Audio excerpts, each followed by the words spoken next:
സംസ്ഥാനത്ത് കനത്ത മഴ തുടരുകയാണ്. വടക്കൻ കേരളത്തിലാണ് മഴ നാശം വിതയ്ക്കുന്നത്.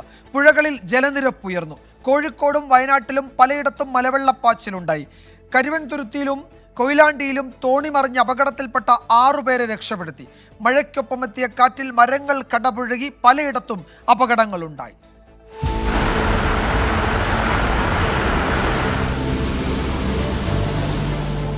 വനത്തിൽ ഉരുൾപൊട്ടിയതോടെ ആനക്കാംപൊയിൽ ഇരുവഞ്ഞിപ്പുഴയിലും കൂടരഞ്ഞി കൂമ്പാറപ്പുഴയിലും മലവെള്ളപ്പാച്ചിലുണ്ടായി. താഴ്ന്ന പ്രദേശങ്ങളിൽ വെള്ളം കയറി. ഫറോക്ക് കരുവന്തുരുത്തിയിൽ മണലെടുക്കാൻ പോയ തോണി മറിഞ്ഞ് അപകടത്തിൽപ്പെട്ട 3 തൊഴിലാളികളെ രക്ഷപ്പെടുത്തി. കൊയിലാണ്ടിയിൽ നിന്ന് മീൻ പിടിക്കാൻ പോയ വള്ളം മറിഞ്ഞ് അപകടത്തിൽപ്പെട്ട 3 മത്സ്യത്തൊഴിലാളികളെയും കരയ്ക്കെത്തിച്ചു. കക്കയം ഡാമിൽ ജലനിരപ്പ് ഉയരുകയാണ്. കണ്ണൂർ ചെറുപുഴ പ്രാപ്പൂലിൽ തെങ്ങ് കടപുഴകി വീണ് വീട് തകർന്നു. കൂടക്കാട്ട് കത്രീന എന്ന 72 വയസ്സുകാരിക്ക് പരിക്കേറ്റു. തലശ്ശേരി മൈസൂരു അന്തർ സംസ്ഥാന പാതയിൽ കൂട്ടുപുഴ വളവുപാറയിൽ മണ്ണിടിഞ്ഞതിനാൽ ഭാഗികമായി ഗതാഗത നിയന്ത്രണം ഏർപ്പെടുത്തി.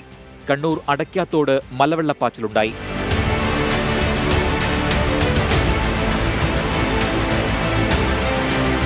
കൊട്ടിയൂർ, മന്നഞ്ചേരി, ചെട്ടിയാമ്പറമ്പ് എന്നിവിടങ്ങളിലെ 7 കുടുംബങ്ങളെ ബന്ധുവീടുകളിലേക്ക് മാറ്റി.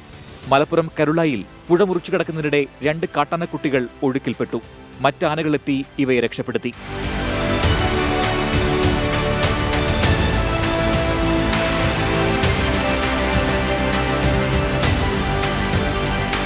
മലപ്പുറം ചങ്ങരംകുളം ചിയാനൂരിൽ വീടിന് മുകളിലേക്ക് മരം വീണു.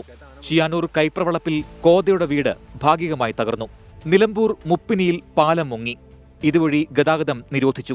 കൊണ്ടോട്ടി ഒളവട്ടൂർ ഹയർ സെക്കൻഡറി സ്കൂളിന്റെ ചുറ്റുമതിൽ ഇടിഞ്ഞു. തിരുവനന്തപുരം വിതുര ബോണക്കാട് റൂട്ടിൽ മരം കടപുഴകി വീണ് ഗതാഗതം തടസ്സപ്പെട്ടു. ജലനിരപ്പ് ഉയർന്നതോടെ തൃശൂർ പീച്ചി ഡാമിന്റെ 4 ഷട്ടറുകൾ 7.5 സെന്റിമീറ്റർ വീതം തുറന്നു. News desk 24.